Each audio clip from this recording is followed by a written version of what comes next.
This class covers the differences and overlap between chores and allowance. Many parents wonder, at what age should my child start having chores? And what is acceptable for her age? When and how should I start giving allowance? I cover all of these topics and more in this class on chores and allowance. First, I'll discuss chores, the current debate, ages to start and age-appropriate chores or jobs. Then I'll discuss allowance, different ways to bring this into the mix, as well as my recommended way of keeping the process as fresh and interesting for kids as possible, which means less nagging for parents. First of all, I'm going to change the word chores to jobs. I called this class Chores and Allowance so everyone would know exactly what I mean. If I call it Jobs and Allowance, it might leave some wondering exactly what this workshop is all about. First, I'll cover the debate. Yes, believe it or not, there is a debate around jobs. Not about whether or not kids should have jobs around the house, but whether or not they should be paid for said jobs. I'm going to share this information along with my thoughts so you can take this and decide what feels best for your family. Some psychologists feel like kids should not be paid for jobs because this creates a reward system. Now, if you've listened to some of the other classes like self-esteem or focus on the positive, then you already know about the downside of rewards, including giving praise.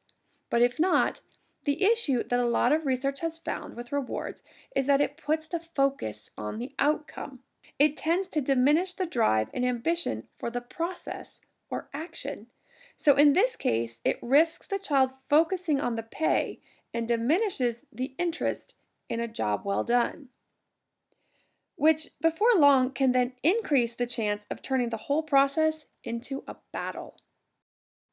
So some suggest making chores a part of life, and I mean jobs, and then give allowance separate from the chores to give kids a way to have money to learn about money management.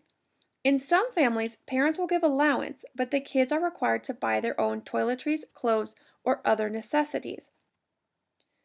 Now, my thoughts on this is first, I do think that pitching in as a family member without pay is an important life lesson.